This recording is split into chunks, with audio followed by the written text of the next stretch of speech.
مرحبا بكم إليكم. العناوين: الركراكي يخسر لاعب مهما قبل تصفيات كأس العالم 2027.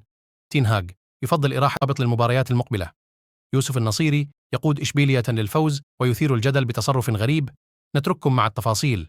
الركراكي يخسر لاعب مهما قبل تصفيات كأس العالم 2026. في التفاصيل: تعرض الدولي المغربي إسماعيل صيباري لإصابة خلال مباراة فريقه إندوفن أمام هيراكليس السبت في إطار الجولة 11 من بطولة الدوري الهولندي الممتاز، ودخل صيباري المباراة في الشوط الثاني، إلا أنه اضطر لمغادرتها بعد 54 دقيقة فقط بسبب الإصابة، ومن المحتمل أن يخضع اللاعب لفحوصات دقيقة لتحديد حجم الإصابة ومدة غيابه، ومن المستبعد أن يغيب صيباري عن المعسكر التحضيري للمنتخب المغربي الذي سينطلق في 12 نوفمبر الجاري استعدادا لمباراة الجولة الثانية من تصفيات كأس العالم 2026 أمام زامبيا.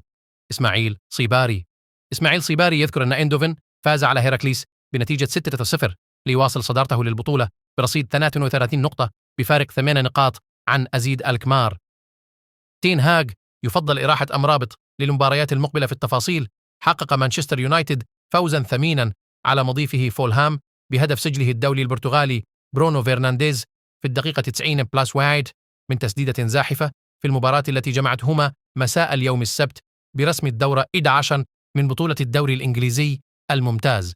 وبهذا الفوز رفع مانشستر يونايتد رصيده إلى 18 نقطة مؤقتا في المركز السادس بفارق 8 نقاط عن الصدارة. وفضل مدرب مانشستر يونايتد إريك تين هاغ إراحة الدولي المغربي أمرابط على كرسي البدلاء من أجل الاستعداد للمباراة المقبلة أمام فريقها كوبنهاغن عن الجولة الرابعة من دور مجموعات دوري أبطال أوروبا. ويسعى مانشستر يونايتد لتحقيق الفوز في هذه المباراة من أجل إنعاش حظوظه للتأهل للدور القادم من دوري أبطال أوروبا. واصل الدولي المغربي يوسف النصيري تعادل إشبيلية مع ضيف سيلتا فيغو بهدفين لمثلهما مساء اليوم السبت ضمن الجولة 12 من الدوري الإسباني.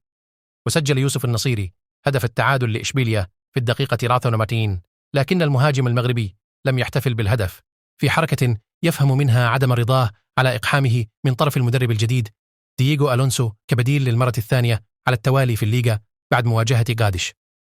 ودخل المهاجم المغربي 4 أهداف في الليغا بديلا مكان ماريانو في الدقيقة 70. وكان الفريق الغاليسي الذي لعب منقوصا منذ الدقيقة 65 بسبب طرد تابيا قد سجل هدف التقدم بواسطة ستارفيلت في الدقيقة 22.